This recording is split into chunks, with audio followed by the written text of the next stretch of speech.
Rosalina Charles Masiroli, natokea wilaya ya Tarime. Ni nafasi gani uliomba wewe? Ubunge viti maalum watu wenye ulemavu taifa. Nimeamua kuchukua fomu ya kugombea ubunge viti maalum watu wenye ulemavu taifa. Kusudi la kuchukua fomu hii ni kuunga juhudi za Mama Samia, rais wetu kipenzi. Yeye amekuwa ni rais mwenye upendo na watu wote, hakubagua kundi lolote, ametufikia makundi yote, hata watu wenye ulemavu.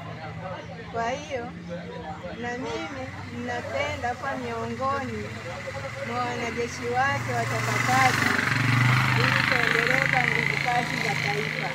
Dhamira iliyopelekea mimi kuchukua fomu ya kugombea ubunge makundi maalum watu wenye ulemavu ni kwa ajili ya kutetea haki kwa mtu mwenye ulemavu, makundi ya kina mama pamoja na vijana, kupinga ukatili wa kijinsia, hasa katika mkoa wetu wa Mara ndio umeshamiri kuongoza kwa ukatili wa kijinsia.